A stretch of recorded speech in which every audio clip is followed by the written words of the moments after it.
மாண்புமிகு பேரவைத் தலைவர் அவர்களே, வரலாற்று சிறப்பும் மாண்பும் பெருமையும் நிறைந்த தமிழ்நாடு சட்டமன்ற பேரவையின் 17வது சட்டமன்றத்தில் முதல் முறையாக பேசும் இந்த கன்னி பேச்சு என் வாழ்க்கையில் என்றென்றும் மறக்க முடியாத பொன்னான தருணம்.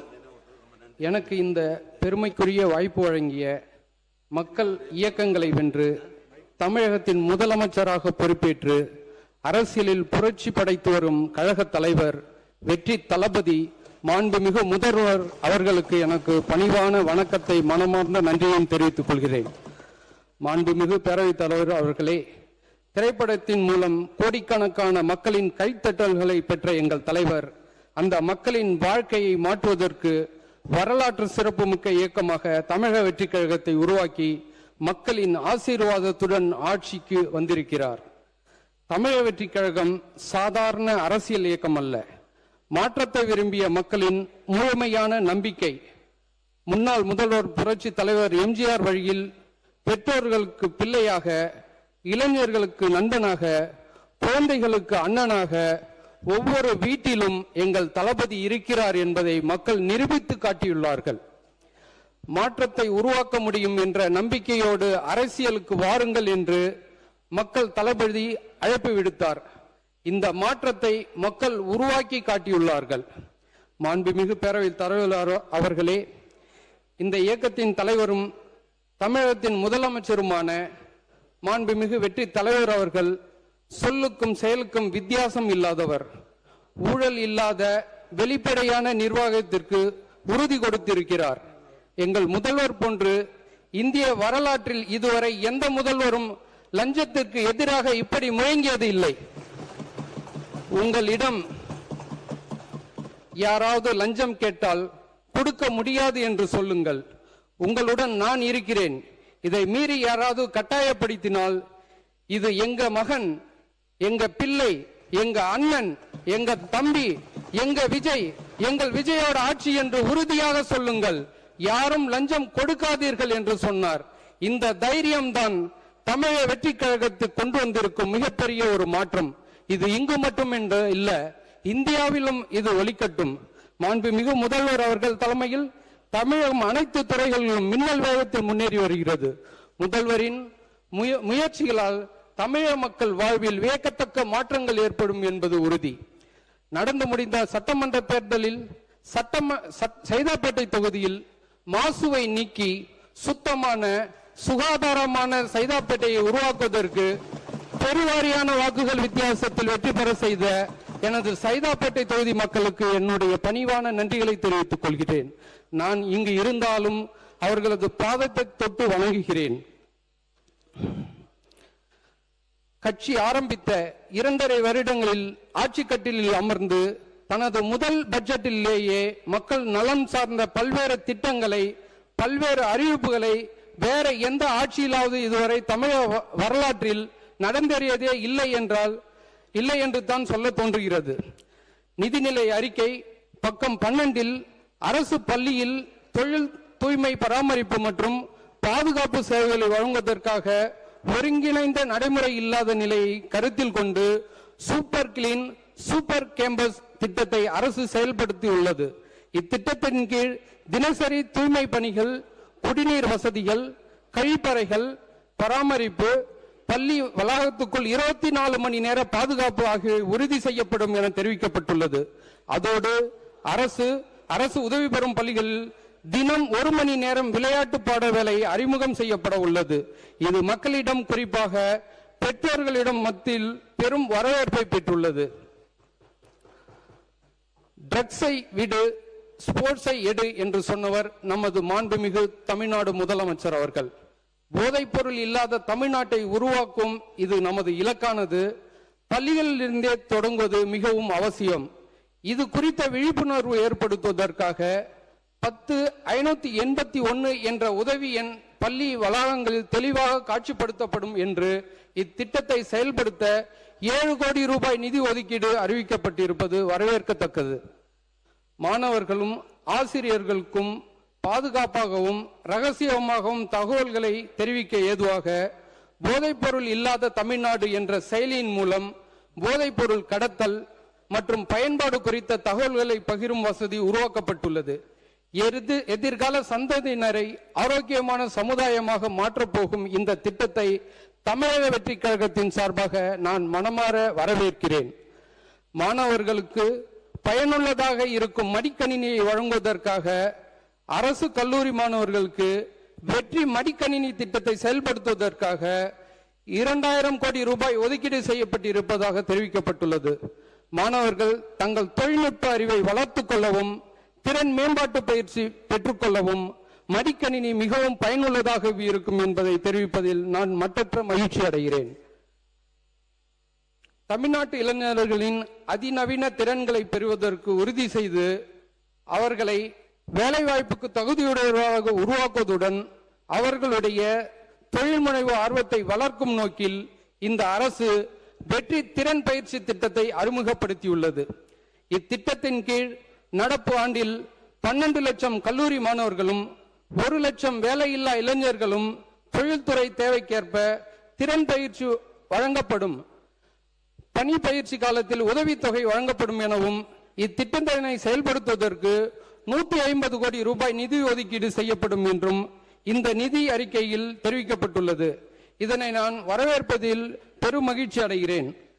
பக்கம் 28 ஒலிம்பிக் போட்டிகளில் தங்கம் வெல்வதை நோக்கமாக கொண்டு சர்வதேச அளவில் விளையாட்டுத் துறையில் தமிழ்நாட்டில் உச்சத்திற்கு கொண்டு செல்ல நமது அரசு உறுதி பூண்டுள்ளது எனவும் சிறந்த திறமையான விளையாட்டு வீரர்களை உருவாக்குவதற்காக 10 ஒலிம்பிக் சிறப்பு மையங்கள் மாநிலம் முழுவதும் நிறுவப்பட்டு அதற்காக 50 கோடி ரூபாய் நிதி ஒதுக்கீடு செய்யப்பட்டுள்ளதாகவும் தெரிவிக்கப்பட்டுள்ளது. மாணவர்கள் நல்வழிப்படுத்துவதில் விளையாட்டு மிக முக்கிய பங்கு வகிக்கிறது என்பதை உணர்ந்து அரசு எடுத்திருக்கும் இந்த அறிவிப்பை நான் முழு மனதுடன் வரவேற்கிறேன். ஆதி திராவிடர் மற்றும் பழங்குடியின மக்களின் வாழ்வாதாரம் உயர்த்துவதையும் நிலையான வளர்ச்சியை உறுதி செய்யவும் வெற்றி தொழில் முனைவோர் திட்டம் செயல்படுத்தப்படும் என்று பக்கம் 32 தெரிவிக்கப்பட்டுள்ளது. இந்த திட்டத்தினை 75 கோடி ரூபாய் நிதி ஒதுக்கீட்டில் செய்யப்பட்டுள்ளதை நான் வரவேற்கிறேன். தமிழ்நாட்டில் உள்ள அனைத்து பெண்களுக்கும் அண்ணனாகவும் தம்பியாகவும் இருந்து அவர்களுக்கு எப்போதும் துணை நிற்பதுதான் நமது மாண்புமிகு தமிழக முதல்வர் அவர்கள். திருமணம் என்பது ஒவ்வொரு பெண்ணின் வாழ்விலும் ஒரு மகிழ்ச்சியான தருணம். இத்தருணத்தை கொண்டாடும் விதமாக தமிழ்நாட்டின் பெண்கள் அனைவரையும் தன் குடும்பத்தில் ஒருவராக கருதும் நமது மாண்புமிகு முதலமைச்சர் அவர்கள் அப்பெண்களின் திருமண நன்னாளில் தமிழக அரசின் சார்பாக 8 கிராம் தங்க நாணயம் ஒரு பட்டுப்புடவையும் அண்ணனின் சீராக வழங்கி வருகிறார். இத்திட்டத்தினை செயல்படுத்த 812 கோடி ரூபாய் நிதி ஒதுக்கீடு செய்யப்பட்டுள்ளதன் மூலம் தேர்தல் வாக்குறுதிகள் சொன்னதை நிறைவேற்றி இருக்கிறார் நமது மாண்புமிகு தமிழக முதல்வர் அவர்கள். மக்களுக்கு சிறந்த வாழ்க்கை தரத்தை வழங்கும் நோக்கில் நகர்ப்புற உட்கட்டமைப்பு, குடிநீர் வழங்கல், நிலத்தடி நீர் கழிவு வடிகால் அமைப்பு, ஒருங்கிணைந்த திடக்கழிவு மேலாண்மை, நகர சாலைகள், நகர்ப்புற போக்குவரத்து பசுமை பராமரிப்பு விரிவாக்கம், நகர்ப்புற நீர்நிலைகளின் பாதுகாப்பு, சமூக உட்கட்டமைப்பு, பெண்கள் மற்றும் குழந்தைகளின் பாதுகாப்பு, செயற்கை நுண்ணறிவை சார்ந்த மின் ஆளுமை ஆகியவற்றை ஒரே கூரையின் கீழ் இணைக்கும் ஒருங்கிணைந்த இயக்கமான முதலமைச்சரின் ஒருங்கிணைந்த நகர்ப்புற மேம்பாட்டு திட்டம் குறித்து பக்கம் 77 அறிவிக்கப்பட்டுள்ளதன் மூலம் நகர்ப்புற ஆளுமையில் இந்தியாவின் முன்னணி மாநிலமாக தமிழ்நாடு திகழும் என்பதில் எந்த சந்தேகமும் இல்லை. இதனை நான் வரவேற்பதில் பெரும் மகிழ்ச்சி அடைகிறேன். நிலத்தடி நீர் மட்டத்தை மேம்படுத்தவும், பாசன தேவைகளுக்காக நன்னீர் கிடைப்பதை உறுதி செய்யவும், பருவமழை கால மழை நீரை சேமித்து வைக்கவும், காவேரி மற்றும் கொள்ளிட ஆற்றின் குறுக்கே தடுப்பணைகள் கட்டுவதற்கும் தொடர்பாக இந்த அரசு விரிவான சாத்தியக்கூறு ஆய்வு மேற்கொள்ளும் எனவும், இந்த ஆய்வின் அடிப்படையில் விரிவான திட்ட அறிக்கை தயாரிப்பதற்காக 10 கோடி ரூபாய் நிதி ஒதுக்கீடு செய்யப்படும் எனவும், காவேரி டெல்டா பகுதியின் சுற்றுச்சூழல் மறுசீரமைப்புக்கான சாத்தியக்கூறு ஆய்வு மற்றும் விரிவான திட்ட அறிக்கையை தயாரிப்பதற்காக 10 கோடி ரூபாய் நிதி ஒதுக்கீடு செய்யப்படும் எனவும் அறிக்கை பக்கம் 90 கூறப்பட்டுள்ளது. இது பொதுமக்கள் மத்தியிலும் விவசாய பெருங்குடி மக்கள் மத்தியிலும் பெரும் மகிழ்ச்சியை ஏற்படுத்தியுள்ளது. பக்கம் 94 ஊரக பயிற்சிகளில் வாழும் வீடற்ற ஏழை குடும்பங்களுக்கு நிலையான வீட்டு வசதியை உறுதி செய்யும் வகையில் இப்பிரச்சனைக்கு படிப்படியாக தீர்வு காணும் விதமாக புதிய மாநில வீட்டு வசதி திட்டமான வெற்றி வீடு திட்டம் அரசால் அறிமுகப்படுத்தப்படும் என அறிவிக்கப்பட்டுள்ளது. இந்த அறிவிப்பு தமிழ்நாட்டில் உள்ள வீடற்ற ஏழைகள் தாய்மார்களின் மத்தியில் மற்றற்ற மகிழ்ச்சியை ஏற்படுத்தியுள்ளது என்று சொன்னால் அது மிகையாகாது.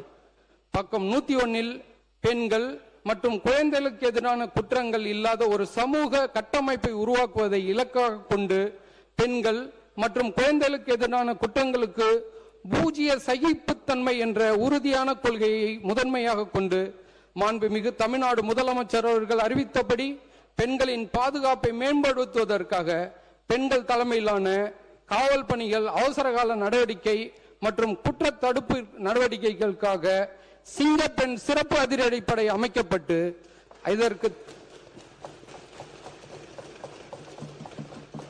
இதற்கு தேவையான காவலர்கள், கட்டமைப்பு வசதிகள், உபகரணங்கள், பயிற்சி மற்றும் செயல்பாடுகளுக்கு தேவையான 354 கோடி ரூபாய் நிதி ஒதுக்கப்பட்டிருப்பதை நான் வரவேற்கிறேன்.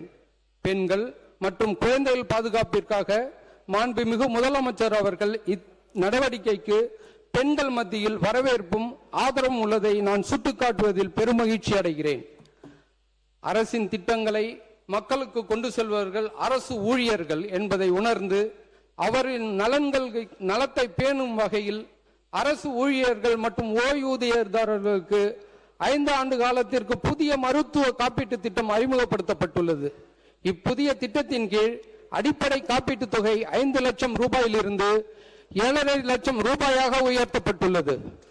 இது அரசு ஊழியர்கள் மத்தியில் பெரும் வரவேற்பை பெற்றுள்ளது என்பதை சுட்டிக்காட்ட விரும்புகிறேன்.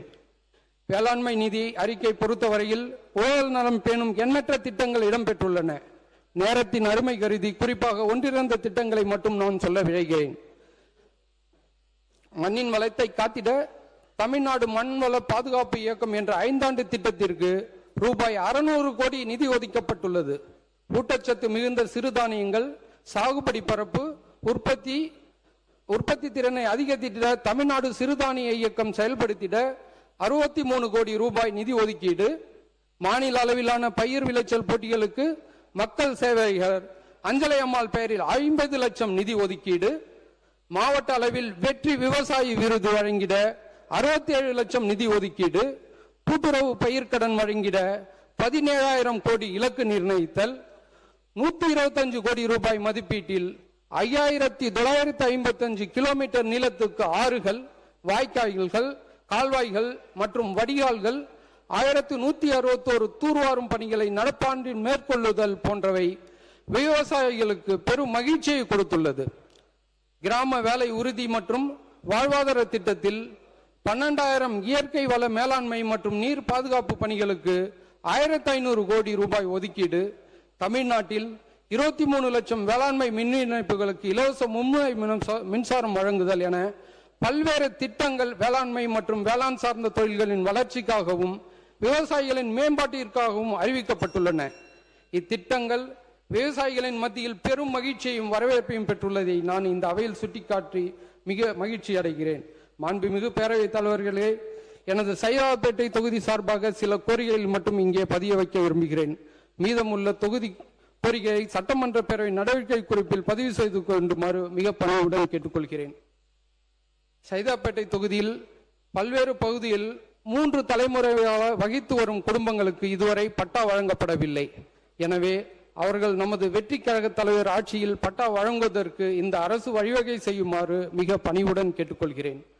தமிழ்நாடு நகர்ப்புற வாழ்விட மேலாண்மை வாரியம் மூலமாக சைதாப்பேட்டையில் ஜாபர்கான்பேட்டை, கொட்டவால் செவடி, வெங்கடாபுரம், கோட்டூர்புரம், வேம்பை குடியிருப்பு பகுதியில் கட்டப்பட்டுள்ள குடியிருப்புகள் முற்றிலும் சிதலம் அடைந்துள்ளன.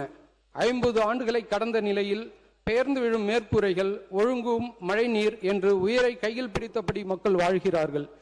இந்த திட்ட பகுதியில் சிதலமடைந்த குடியிருப்புகளை மறுகட்டுமானம் செய்து தருமாறு நமது அரசை பணிவுடன் கேட்டுக்கொள்கிறேன். தமிழக வெற்றி கழகத்து தேர்தல் வாக்குறுதிகள் எல்லாமே சாத்தியம் இல்லை என்று எதிர்க்கட்சிகளுக்கு பாடம் எடுப்பது போன்று பல்வேறு வாக்குறுதிகள் இந்த நிதிநிலை அறிக்கையில் இடம்பெற்றுள்ளதை தமிழக வெற்றி கழகத்தின் சார்பாக நான் மனதார வரவேற்கிறேன். தமிழக மக்கள் தான் எனக்கு முக்கியம், அவர்கள் வாழ்க்கை தரத்தை உயர்த்துவதுதான் எனது உயிர் மூச்சு என அயராது பாடுபட்டு வரும் தமிழக முதலமைச்சர் அவர்களை பாராட்டுவதில் நான் மிகுந்த மகிழ்ச்சி அடைகிறேன். இந்த மாண்புமிகு சட்டமன்றத்தில் நிதிநிலை அறிக்கையின் மீதான விவாதத்தில் பேசுவதற்கு எனக்கு வாய்ப்பளித்த மாண்புமிகு முதலமைச்சர் அவர்களுக்கும் மாண்புமிகு பேரவை தலைவர்களுக்கும் எனது மனமார்ந்த நன்றியை மீண்டும் தெரிவித்து விடைபெறுகிறேன். நன்றி, வணக்கம்.